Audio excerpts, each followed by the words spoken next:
And the first thing we do is that we smile for the camera because they want to have like a, okay, great. That's so funny. My friend Patricia has this look. She's like, it's really funny. No, you. Okay, here we go. So welcome to What You're Craving. This is just the highlight of my week, today's pod, because I have Genevieve Angelson, who you might recognize her. She's an actor in roles like Good Girls Revolt, Flack, which I just watched in 2 days, and the upcoming Apple TV series, The After Party. She's also a regular contributor to Refinery 29, which we're going to talk about, and Town and Country on the subjects of feminism, eating disorders, classical Hollywood, and psychedelic drugs. She's also someone who I've known for a while, and we share a lot of the same spiritual principles, and we share a lot of the same heart ideas. And so here's what happened too. You wrote this amazing article for Refinery 29 about your eating disorder in quarantine.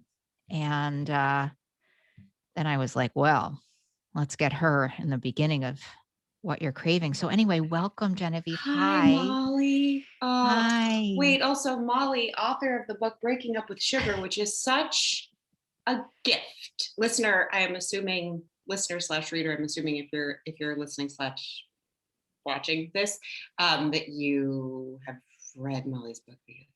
Well, thank you for the hype. Yeah, thank you for the hype. I don't know about you. So I put it, warts and all into that article. So I really don't have anything to hide. Well, that's what I love about it. Because the first 10 books of Breaking Up with the first 10 pages of Breaking Up with Sugar, I write my story. Genevieve, I slept for at least a week after I put that on paper. I mean, this is one of the most honest and real, I'm going to quote it while we're talking, but one of the most honest and real looks into having an eating disorder I've ever seen. And I've had an eating disorder for a long time. The thing that was most important to me about it, and I don't know that that we pulled this magic trick off, but when I was writing it, I thought it was funny. I was like, I want this to be funny. That's what I loved about it. But the clickbait of it all was sort of, and I'm grateful to them for hosting me, but Refinery 29 was kind of the eating disorder that almost killed me is coming back in quarantine. And I was just like, that's not actually true. I'm doing great. But look,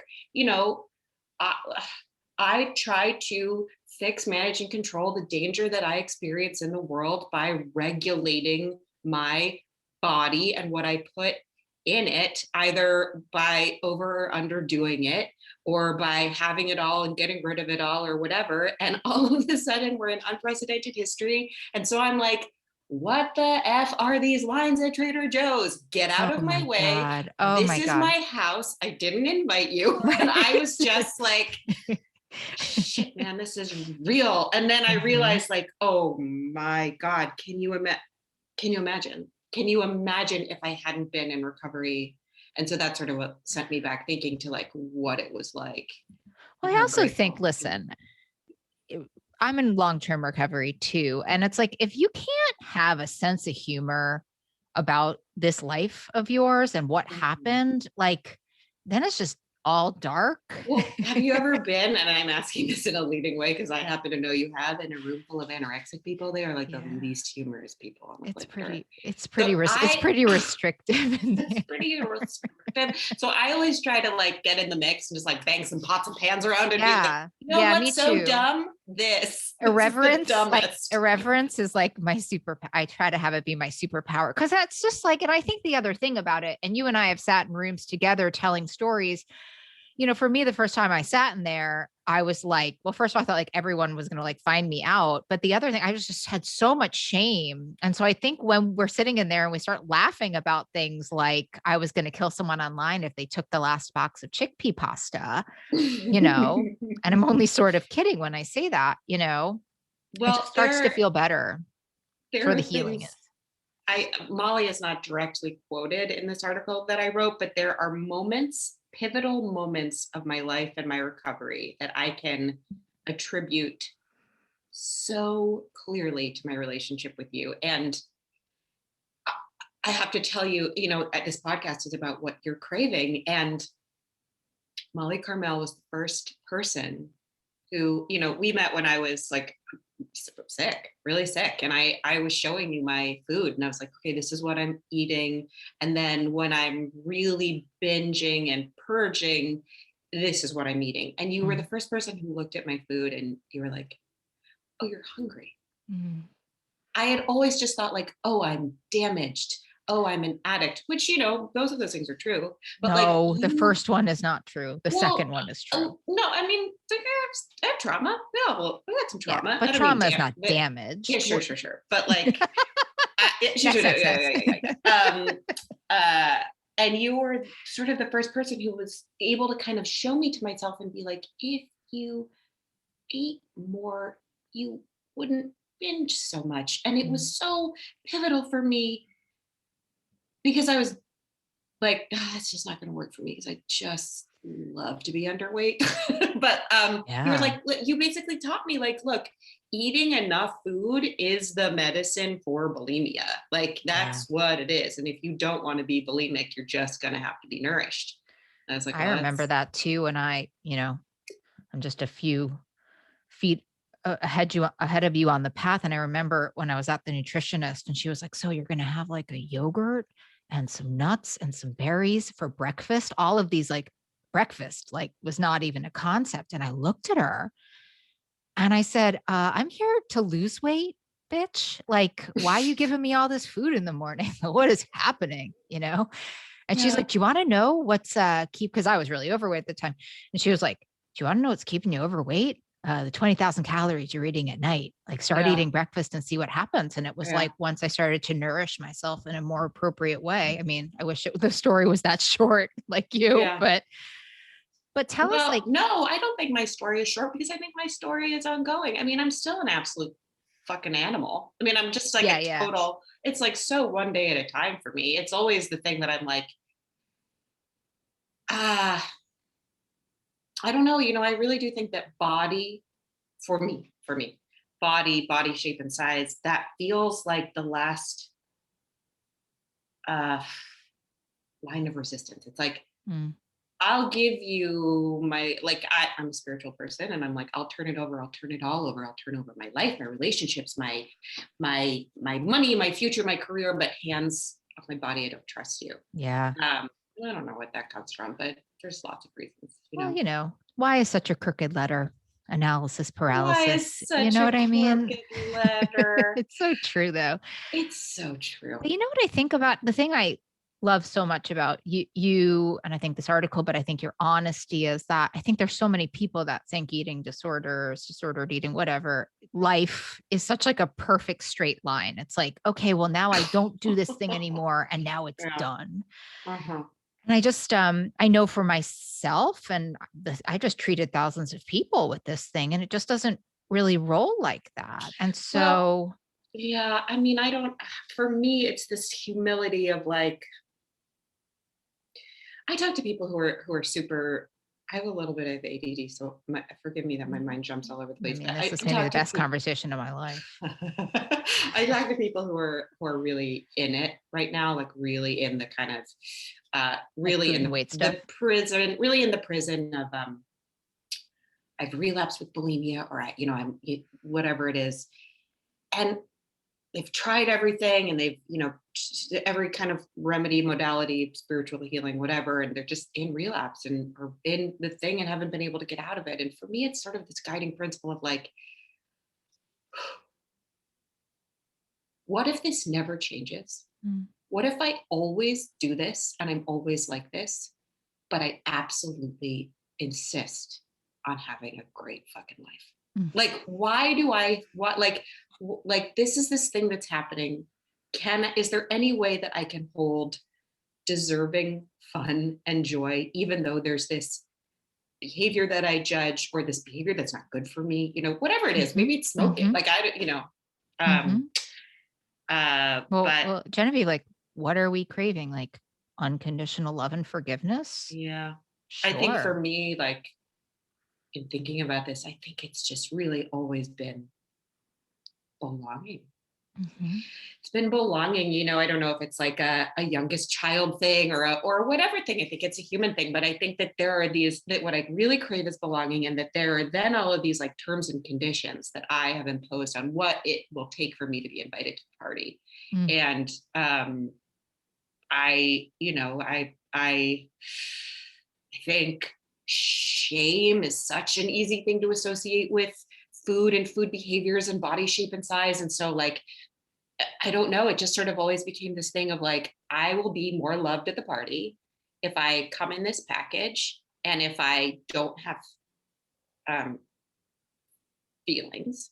Mm. And it's interesting too. I think that that's a large part of what drew me to becoming an actor, which is that, and I don't know if this makes me a total imposter, but Aren't we all? there's some people, there are some people who really love, transformation and playing different characters that are so far away from themselves. And like, I don't think I've ever done the same thing twice, which just makes me lucky, but I don't know that I've ever not played myself, because Mm. for me, it's about like, how can I find this part of myself? Like, I remember in my first acting class, it was just this feeling of like, I'm allowed to just be an expression of temperament and humanity with total permission. And I have never felt that before. And Mm. so if I'm rageful, if I'm wounded, if I think something is funny that I'm not allowed to, like I'm allowed to have all of those reactions. And it's funny that this is an industry associated with so much like judgment and harsh criticism and whatever, because for me it's always been like um the land of permission. Mm. And I I love that. think that that's that feeling of belonging somewhere as I am with all of me is such a lifelong pursuit. I think that's right. I think that there's a piece with with the ebbs and flows that come with eating disorders. My mentor, who you love, Marty Lerner, writes Mhm. about, eating disorders being so commonly associated with times of, you know, don't even know if we'd say relapse, but certainly times of symptom explosion. And never was there a better time where we could have some symptom explosion when they were like, well, eating disordered kids, possibility the food chain is going to be completely screwed up. So good luck. Mm. And I mean, of course, they say, right? Birds, Um, birds yeah, fly and fish swim and, we do our eating disorder stuff. Like, what do you totally, expect? Like, we're not totally. Jesus. We're just trying our best as humans. Is there something that you're, I don't know, I don't know who your listeners are, so I don't want to say anything that's too triggering because like, Oh, they're everybody. And you know what? okay, Let's not fragilize the listener. okay, because I was They're when you were talking about, strong. They're amazing. They can hear. And if it triggers them, then they can have a breath and a feeling and go talk to well, somebody about it. talk to me about this, Molly, because I'm going to share something. Oh, great. When you were talking, when you were telling me that this podcast was going to be about what you're craving, and I was just like, well, like literally anything with chocolate and peanuts in unlimited quantities that like also don't make me fat, but like I can eat them all night long. And then I look like, in fact, they're like negative calories, and I like Right. lose weight No, the no, next day. Like that's what I'm I really liked the craving. lettuce and mustard reference in your Oh, those are like article because that is like an eating disorder person understands that particular reference. Like, totally yes, the an mustard of it addiction all. to The volume, mustard of it the all. mustard of it all. But what's interesting for me in my sugar journey is that although I identify with someone who has been restrictive, as somebody who has had a lot of rules, I also know that for me, opening the door to sugar is a door that I don't get to decide when it closes. So I just can't fuck with it. And people always think that it comes from a restrictive background or an anorexic background. And I'm like, no, it's just like, look, guys, what happens is, and I'm full disclosure, when I've been on set for 5 straight days, for 15-hour days, where I have not slept at all because the insomnia for the listener, the way that a film or TV shoot goes is you start the week on a Monday in hair and makeup at 5 a.m. And then because of the union rules around how much time you're supposed to get off in between days, you end the week on a Friday at 5 o'clock in the morning. So you're jet lagging yourself all week if you have a role where you're on every day, which on this last show, The After Party, plug, I did. And I have the comorbid crisis of insomnia. And one of the, what I found was my serotonin, my skills, my whatever, you know, more than once, thankfully not every week, but more than once at Friday in the middle of the night, I was like, well, Halloween candy, it's time. Yeah. And for me in recovery now, that's just like, so what, now what? Sometimes I'm even like, and I liked it and I don't feel bad. But I think like, this is the conversation, right? Yeah. Which is the evolution of self, like the evolution of who we are is going to be the evolution of how we experience anything outside, like any lapse. I love how you experience 100%. laugh. That's so beautiful. 100%. It's so funny because I feel, because of Marty Lerner, by the way, Marty Lerner is a man who runs a recovery program in Florida that, full disclosure, Molly told me to go to, and I definitely did many times. You healed there too. I mean, isn't that beautiful? What? It's a real healing place. Yeah. We're going to have him really on the podcast. So. Oh my God, I'm so excited. Stay tuned. What, I don't even remember where I was going with it. We're talking about how, you know, how you have these relapses on sometimes. Right. Yeah. He helped me in my time there learn about the real science of what's going on in my brain when this stuff happens. So I'm experiencing, let's just say, probably, maybe he hasn't seen an x-ray of my brain, but like probably what's going on is some combination of, you know, blood sugar, serotonin, dopamine, whatever, lack of sleep, whatever. And so when I have a reaction like that, I'm kind of able to say, okay, that happened. Here's what's going to happen now. I'm going to have a day where I feel kind of great. Then I'm probably going to have a day where my dopamine crashes and I feel deathly depressed. And I'm going to have severe withdrawal, like I am getting off of crack. And I'm going to call in the whole team and I'm going to be like, look, I'm not going to go to jail for like performing this behavior or for carrying on this behavior, but I'm not going to feel any good at all. And I'd rather have one really bad day where I am super skillful and in the deepest forgiveness than like give, I don't know, I mean, it sounds so like willpowery, but then like give in to the feeling of like, I don't know.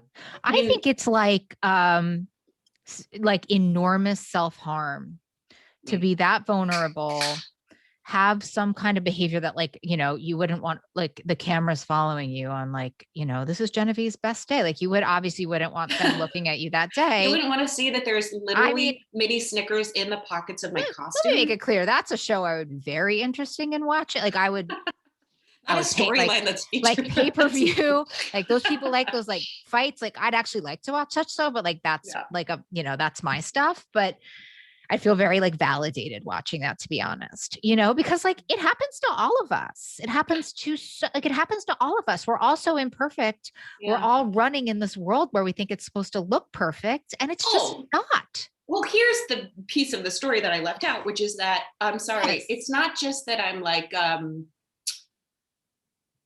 here's what it is. So it's 5 a.m., right? I've been on set for 80 hours straight. I am hungry, angry, lonely, tired, pissed. And, you know, all of the chemicals are depleted, all of the feelings of there's no one awake at that hour of the night. You know what I mean? And also sets are open bars. Yeah. I mean, they're open, like I am trapped in an open bar, which to bring it back to the article, which was, I think for some people kind of like quarantine, which is that I can say I'm not going to bring this, that, or whatever food item into my house, but like, they're bringing it around on trays to me Pardon my Literally. belch on this. Yeah. So that's the thing about it. So that I get to say like, okay, this is happening. I can either have my driver take me from set to the 24-hour CVS so I can like really clean out the candy aisle, or I can say my favorite acronym, GOD, grace over drama, Mm, and say, what's mm. grace right now? Is this like dramatic? Is this like, am I about to make this thing that's like, okay, haha, you've got a little Halloween candy problem into like something dramatic? Because I have to be alive tomorrow. And I just don't really want to be alive like that. Well, my favorite acronym, What? grow or die, Yeah. GOD. They're the same. It's like, it's not so with the food, it's not a question of like if you're going to mess it up. Like Yeah. it's like you're going to. And I believe that like truly like self-love, self-reflection, self-forgiveness, self-awareness literally comes from the decisions you make around what happens in those less graceful moments. Yeah. And it's like, I think that's just the whole name of the game of being in recovery from an eating disorder. Like, yes, like, listen, I think it has a lot to do with deciding like what food works for you, what food plan works for you. Like, there are some nuts and bolts with this particular thing that's different from other addictions. But like, after that, it's really about this, right? It's really about, well, how do I get into a life that I want to live and not be too destructive? And then I think the thing that really happens in this world, which you and I know too well, which is you can have such a small life Oh and my like God. and be in recovery from an eating disorder. Not even alleged. You can have such a small life and be in recovery from an eating disorder. And it's like, that is not what I signed up No, for. no. Oh my And you God. know what I No. think? Honestly, like the kind of life I signed up for comes with lapsing behavior. Like it's like I Yeah. don't want a life the size of a postage stamp. I want a big life, which means like I'm probably going to eat some stuff and maybe overeat some stuff. And I just have to Yeah. like forgive and get back on. Like exactly what you're talking about is exactly My right. my brain wants to tell me that that becomes the condition on which I am allowed or not allowed to show up for life. Mm, And so without making it um, less serious than it is, because obviously this is a very serious addiction and it's probably, I'm making this up because I am not a scientist, like the most common one in America or the world. But like at a certain point, I really do just have to be like, oh babe, you've got a cookie problem. That's just adorable. Move on. Like no, move on. But also we have to, as opposed to, addictions that are like based more in sobriety, well, like complete we abstinence. have You know what to I mean? take Complete exactly. abstinence. Absolutely. The tiger comes out of the cage 3 to 5 times a day, and sometimes you get bit. Like Word. like And okay, sometimes you like keep it out longer than you need to. I mean, yeah, I can't say it enough. Like the kind of insights that I've been able to have from the lapses that I've had in my yeah. recovery have Oh, brought so glad you me said that. have brought me so much closer to the person I want to be, have brought me so much closer to self-forgiveness, which we both know allows us to be more forgiving of others. Like all the lessons lie in that. And then there's just this world we live in that is like putting a yes and a no. And I mean, this is diet culture. I mean, Mm, it makes me want to scream and cry at the same mm. time because it's like, it's so insane what they're selling us when actually finding a peaceful relationship with food is just the greatest thing you can do for your like life. 1,000%. I will not call it relapse, even though I think I already did, but I sort of only did that in order to like illustrate it for the listener. But Yeah. I won't call it relapse for me because, first of all, I've never, by knock wood, I've never actually had a period where I'm like out for Right. months and Like it just whatever. can't pick it up. It's Yeah. been like events. And so I have to call it falling forward, because Oh, if I can take the whatever triggering thing it was, for me, I don't identify as alcoholic, but I know that when I introduce and I'm a total lightweight, but like when I introduce a little bit of alcohol because I want to be normal or I want to be fun, like of it's course. really a it's anybody's game at that point. And so if I could sort of say these are the, I was under eating, I can't really play with alcohol, I have to, and that's why this slip has happened for me. I can kind of be like, oh, look at me tumbling towards the light, like as Yeah. opposed to falling back onto some old thing, Well, it's there is this doorways. sense of willpower, which, by the way, the science of willpower is pretty insane. Do you know it? The science of No. willpower is basically like willpower lasts 15 minutes. Ah, And back in the olden days, it'd be like, so by the time I've gotten off the subway, I've lost all of my willpower. well, that's so interesting because I think people associate restrictors and anorexics with people who have a lot of willpower, but it's like, no, it's just different. What we don't have is the willpower to take care of ourselves. Oh, It's just a different kind of it's an lack over of control. will. Yeah. Yeah. Yeah. Yeah. Terry, you were No. saying. No, I think I think that's so powerful. I think there is a piece of in high stress situations. It's interesting when even if you think about something like an abstinence based addict, someone in recovery from drugs and alcohol, like there's a probability that during the pandemic, they were compulsively overeating or started to Mhm. gamble or started to have emotional affairs on their wife. Like if you really start to think about it in a larger context of like, this is more clinical, so I don't love what I'm about to say, but like problem behaviors, but like behaviors that are far away from your integrity. Like, Yeah. yes, we all felt, I mean, frankly, I don't know if you know this, I had a lapse, a big, big, big lapse during pandemic. I was like snacking and overeating and Did you like enjoy it at least? no, You yes. didn't Yes, enjoy no, I it? did. No, You no, did. no, I Okay. did. I mean, I I did try in to the make way that sure we to enjoy enjoy it, it. right? I did in the Yeah. way that like when it was like late at night and I went Uh-huh. downstairs and I ate a huge bag of microwave popcorn. I felt Mhm. numb. The idea of this global pandemic and not living, it went away. It went away. And then, Wait, we're talking about I'm sorry. I don't mean to oh, come belittle this, but on. I'm You like can't judge my, a bag of popcorn. If no, I'm no. gonna have a lapse, I'm gonna fucking go dig deep on like a whole Halloween candy bag.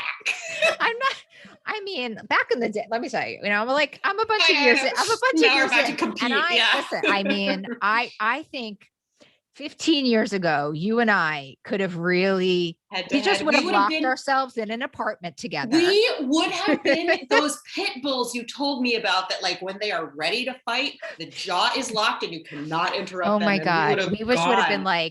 like going in and out of the bathroom, going in and out of the Oh, convenience store I and just always like, wanted a binge buddy. I never had one. I know, me neither. Me neither. Because it's so shameful, but it would have been Yeah. maybe more maybe we wouldn't even have done it so much. But I sort of one thing you said that I think is really relevant. I want to ask you, what do you think about this? Yeah. I mean, if you really said, you know, I want to have a big, beautiful life, no matter what my eating disorder behavior is. And if you really walked into embracing that mind, body, soul, spirit, don't you think you wouldn't hurt yourself Oh, so much with food? 1,000%. Because for me, there's just no greater. I've never wanted to kill myself more than lying on my bathroom floor covered in, ice cream stains because I cannot, I am like a robot controlled by a crazy scientist just going back and forth to Yeah. supermarket cleaning out the ice cream aisle. There is no life possible there. So like, I just find that, I don't know, when my sort of smaller voice comes up that tries to jump in and say, but this doesn't, I don't want to eat at that restaurant, or I don't want to, it's like, okay, but like this crossroads that you're about to be at, like when you go the way that your little voice is telling you to go, like, does life get bigger or smaller? And I'm just so exhausted and smaller. And I'm so terrified by the people that frankly, like, I've been in rooms full of people in eating disorder recovery before. And like that I've seen people who have been going into those rooms for like 30 years and I don't want to be there. Yeah. I don't. And I say that with judgment, with I Yeah. think like healthy judgment of what doesn't feel like the future that I want. And so I think it's about for me this thing of like play the tape. Would you love to have a big beautiful life and be able to eat sheet cakes all the time? Yeah, but you know that when you eat sheet cakes, it's like But it arsenic, sounds like there's like a duality. And I want to sort of unpack it. I think for the listener, it's so helpful because that sounds like But there's like, you have so many, I do too. I'm like a chameleon. I have like every version of an eating disorder that exists, which for the purposes of a podcast, I think is very interesting, but for the purposes of a life, I think is very confusing. But because it's like, there's some times where you're like, I want to have this big, beautiful life and be able to eat whatever I want. And then there's times it sounds like where you're like, I want to have this big, beautiful life and get to be in this really, really teeny body. And Yes. so, and I get that. And they're so opposed. And I think, do they come up for you at different times and then you have to have sort of different conversations about that? I think that is the conversation. I think for me,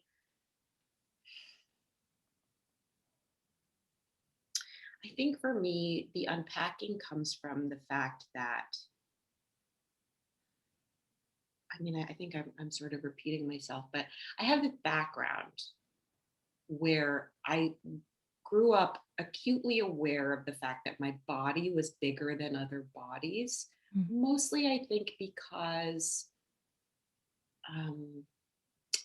of like a hypersensitivity to perfection and a constant processing of information around me. Yeah. And a family with some eating disorder in it, and a lot of perfectionism in it. And this feeling that within my family of really, really brilliant people, that the thing about me that maybe was the most important was the way that I looked. And so if I couldn't make the way that I look perfect, I was, I don't know, I would be ruined. And it was never, it was it not until I was, and I think I say this in the article, it was not until I was 25 or 6 that I actually saw the numbers on the scale that I ever wanted to. So in my sort of like the depths of my You mean disease, like the really low numbers? the really low numbers, but also that like it was just it was this thing I think a lot of people with body image stuff have of like looking in the mirror and being like, if I could just like cut off this part and cut off that part. It was this thing of like, when people were trying to help me when I was particularly underweight, it was this thing of like, you don't understand. I'm not anorexic. I am a compulsive overeater. And this is a reaction to the fact that I've been in a bigger body my whole life and I can't go back there and I don't know how. And I think sort of what recovery has showed me is really questioning, like, even when by the numbers, I was overweight, like the numbers or whatever. I say that in quotations because who cares? I think that it is just this utter fear in this country, in my background, whatever, of like being in a woman's body. And a woman's body that, when fully expressed in its DNA, isn't Peter Pan and isn't tits and ass. It's like arms and legs and flesh and spirit and intelligence. And the other thing I was thinking about when you were asking me about craving, I was like, well, what I crave is to be really, really special. And you are really, really special. Well, thank you. But I think that like the premium from so early on was like, that is something that you, Genevieve, are capable of destroying with your voracious appetite if you don't rein it in. Wow. I don't know that I've actually even answered your question, but I do think that is constantly. Well, you've answered all these other questions, so whatever. It's constantly the belief that I have to contend with of like, oh, I hear myself subscribing to the belief that if my body shape and size changes, it could become worse. And just for the listener, I went about this process of intentional weight gain actually at the beginning of the pandemic. And thank God that I do not own a scale, although I did not one, but 3 times sneak a body weight scale and take rehab. Did you know that? Did I Yeah, ever of tell you course that? I knew that. Um, It just makes me love you so that like, much. thank God I don't have a scale, because there are times where I'm like, it's interesting. I feel differences in my body. I see differences in the mirror. I feel differences in my clothes. And if I could see the numbers, it would ruin this experience, because when I look in the mirror, I actually really do like it. But it's Yeah. like this obsession with them. Well, it's a well-worn snow groove, Right. it's the Right. thing the most in this world. And the obsession with weight is it's so crazy on every level. Right. I Well, when you remember, can't, sorry. no, I remember when I finally like lost all the weight and then I went a little bit under and I was in love with this boy since I'm 13 years old, Rob, and I remember, and I lost all the weight and I was like, oh my God, it's finally, I'm like 20 years later. Right. And it's like, Rob is fine. It's going to happen now, and he's like, not only is he like, I don't love you. Are you ready for this one? He's like, and I think you're getting a little skinny. And I was like, wait, what? Like my whole head, like, because the story I had told my whole life is, once Yeah. I'm not morbidly obese, then everybody's going to, it's like, and I think that like, just on the other side, like losing all that weight and then sort of like having problems, having love problems, having work, it was like, wait, like what? And then having to rewire all of that. And I think in general, like I relate to what you're saying. And just like not eating what I want in the context of things that keep me sane and happy and not being so Yeah. tight about it. Cause anytime I'm tight about it, it comes at a cost, which is, usually a big overeating episode or self-hate episode or, it's like so many episodes. You know, it's such, I think for so many, I won't gender it, but for so many people, like it's such a quantifiable way of like improving. And when you're, I don't know, in any field, in any world, but like particularly for me, I think, particularly at the outset of my career, I had the same experience, which was that I told myself when I really started losing weight, I told myself, we can't be a fat actress. Mm, Like, please, you cannot be a fat actress. We got to do something about this. right. Um, and it was when casting director, first of all, I had to leave a Broadway play because I was too thin. And when Mm, casting directors were like, we cannot cast her because she does not look well, that I was like, oh my God, it was never the industry that was telling me that I needed to lose weight. And in fact, in my industry now, I would say it's never been, you know, um, more encouraged to be in a healthy body shape and size, not that we're near perfection, but that like it was only me. It was only me that was like, I can't control the fact that I don't know if I'm going to have a career or not. I can't control the more elusive parts of this, which is like, am I a good artist? Am I right. good at art? But Right. what I can do is count numbers in an app and look at numbers on a box underneath my feet. And I know that one direction is good and I know that one direction is bad. Oh, and that's the thing. I mean, the macros and the cleanse and the exercise classes and it's like it can take over. That's what I Oh, mean. Like people can be saying that they're in eating disorder recovery and have a very small life. I mean, diet mm. culture lends to that. Do you know And that at my highest weight, I was a raw vegan getting colonics once a week?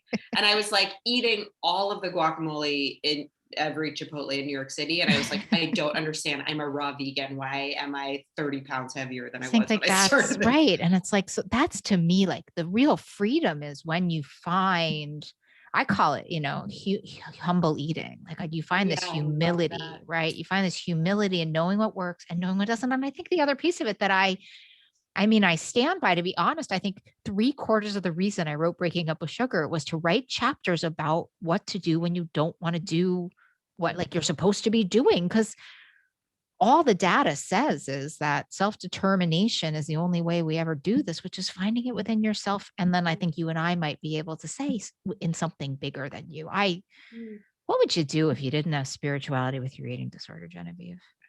I don't know. I don't actually know how. Yeah, it's tough. It's tough, I think, to do it without it. But can you explain to us why? Because I love your spirituality. I love how you just say, I'm just giving it all away. But what if you didn't have it? Like, what do you think?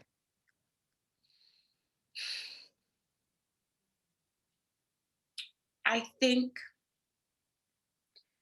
my brain is so inclined to fear and pessimism. Mm, And there's something about spirituality that just gives me hope. I sort of don't know how to describe it other than to say, all I know is that when I do it, whatever it is, whatever part of the modality, and my spirituality is such a daisy chain of different things, yeah. including, like taking a walk and listening to a podcast and like talking to some daffodils and including psychedelic drugs. Like I really do. I'm such a seeker, and um, so I think of it as a daisy chain of these things that, like, I'm going to call it the God of my not understanding, which I didn't make up in the slightest, but like, I don't have to get it. I just know that, like, if there isn't something bigger than I am, I feel sad. I feel Yeah. sad. And also, like, look, ants do not understand evolution. They are still a part of it. How am I supposed to understand spirituality? Like, Yeah. it Totally. doesn't mean that it's not, I always think with spirituality, it's like, what's the downside to a better belief system? Mhm. Right. Like I used to have this boyfriend and I love the moon. I love moon circles because I love community, Happy full moon. Thank you. It's a big Mhm. one. Whew, of Recharging your crystals. course. Um, We got to get you to LA. um, and he said, and I said, like, what's the downside? Like, tell me the downside of this. Right. So I just think with spirituality, it's like without something bigger than me, then I'm at the mercy of my negativity, my eating disorder, my self-hate. That's going to be my power. And like, I already know how it turns out. Like chronic suicidal ideation, self-hate, angry at everybody, life the size of a postage stamp. And like, that just doesn't work. Yeah. I mean, I can't remember exactly what it was and what you just said. I mean, I guess it's this thing of like, okay, what if I am believing in something that doesn't exist and I find out that I'm wrong Right. and I'm like vulnerable to being wrong, and it's like, well, what if that happens? Like, what if you all I know is like the way that I do it, I'm definitely wrong and miserable, but like I've never felt like in believing that um love is a really, really good thing, like the ultimate thing. Yeah, me too. And that science is really, really important. And Me too. that magic is like kind of fun. And that like I haven't felt worse yet from doing that. So, Believe it. I'm no. so with you. That's such a perfect way to say it. It's such a perfect way to say it. Yeah. I've never felt worse by kind of throwing it up and saying, I have no idea. I just need some help. I remembered something that I wanted to say about your book, Oh, which is about eating humbly.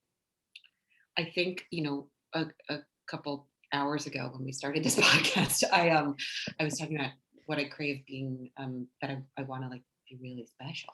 mm, And I think that what I've come to kind of learn is the great relief and love that like I'm not.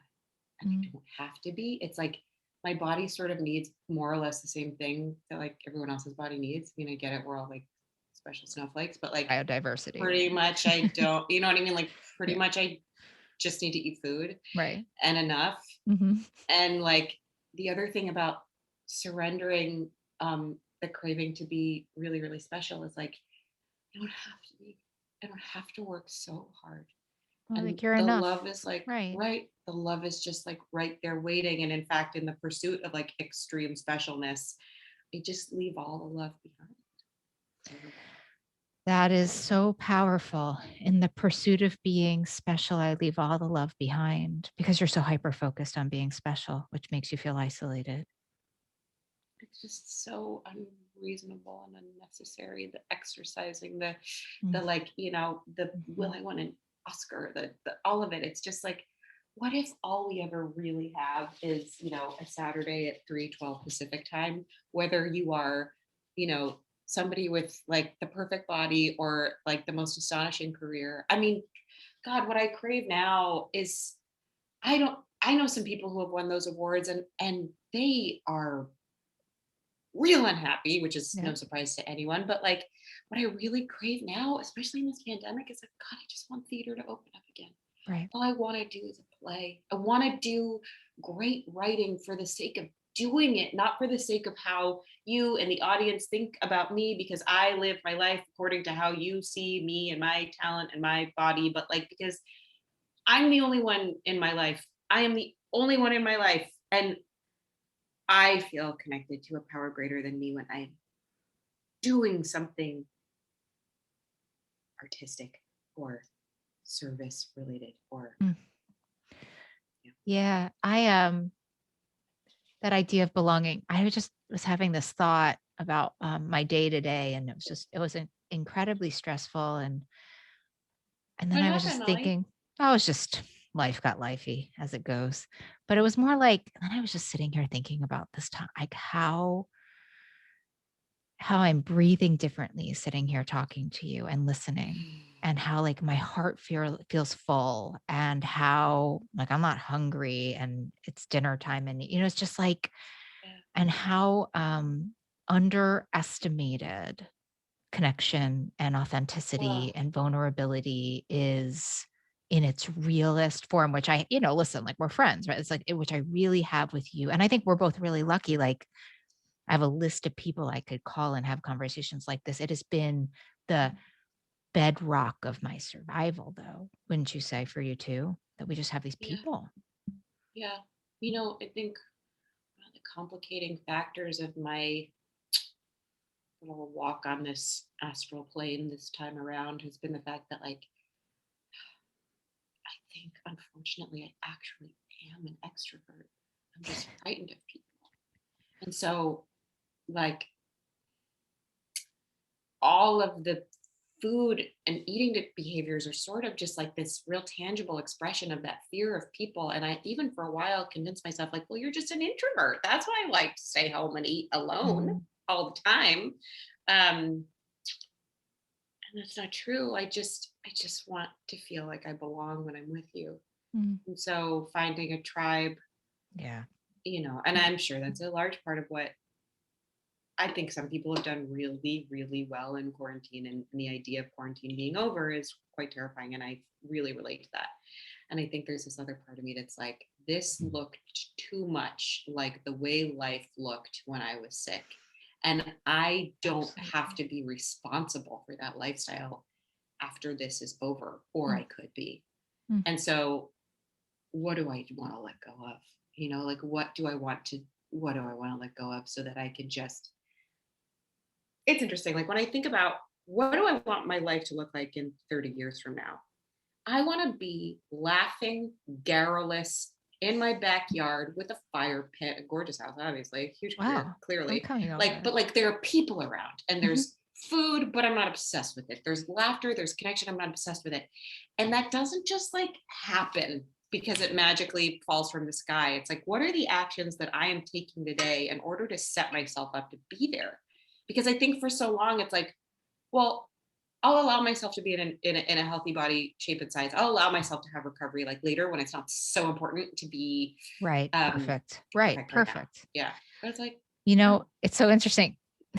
Like we forgot to tell the listener, like, like how fucked up, like how fucked up your story is. We went right into Oh, it's so how, fucked up. but like, so, cause I just want to tell them, which I'll link it in I'll put a link to it, your story. Cause it's so gnarly.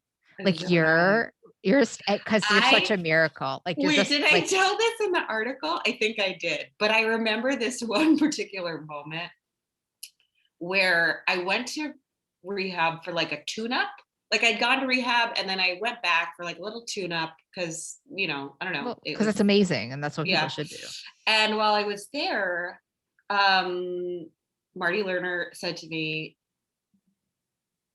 you're not doing as well as you think you are. And we think you need to like really check in, like not come here for a week, but like really check in. And I had a little tantrum and I was like, okay, Marty, I hear you. But if I'm going to do that, if I'm going to really surrender, I need to go eat a sheet cake. And he said, Genevieve, I cannot co-sign that. You are under my care right now. And I said, I get it. You don't have to. I just don't want you to worry because what I'm about to do is call an Uber, Break out of get rehab.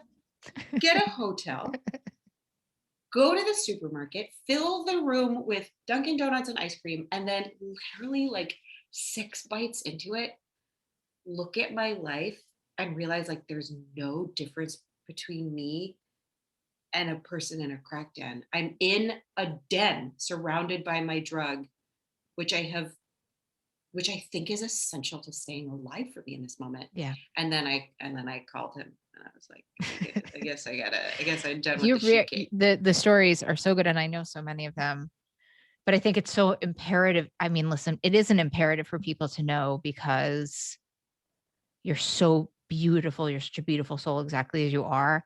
It's just such an added bonus to see how you've risen. And I've been there the whole time and you're amazing. And I could talk to you every minute of every day, but I think this is a good ending place. And getting a hotel room full of sheet cake. yeah, I think we should just like don't do that anymore. Yeah. And that's the end of the story. It's a good ending place. Thank you for But having me, no, but I listen. What I think is most important, and I think you and I both agree with this, that part of what feeds me is helping others, and who you are helps others so much. Helps me. Thank you. You make me laugh. You make me feel. You make me just, it's the whole thing. You're the medicine. So I love you. Love you. And thanks for coming on today. And if we want to just be around you more, how would we access you? Are you on? I am on Instagram at Genevieve Angelson, my name, and I'm on Twitter at Genevieve Angel. And next week, I think I'm on This Is Us. Ooh. Or I don't know, maybe a couple weeks get from the now. tissues. Yeah. Get the tissues. Yeah. And I mean, side note, Flack is so good. It's just so mindless. I have to be so careful at what I watch. It was so great, Thank you so much. Season 2, I was Ollie Lansley, who's the creator, included me in one of the storylines, and I wrote in an eating disorder for the character. Spoiler alert. And I wrote it. So it's as real of an eating disorder as I have ever seen portrayed on television. And clear, if you read your article, you some eating disorders. Yeah. But it's amazing and you're amazing. And thank you so much for coming on. And as I told you before, I'm going to have you on many times. So stay tuned, folks, for Genevieve Part 2. Mwah. Thank you, honey. Bye.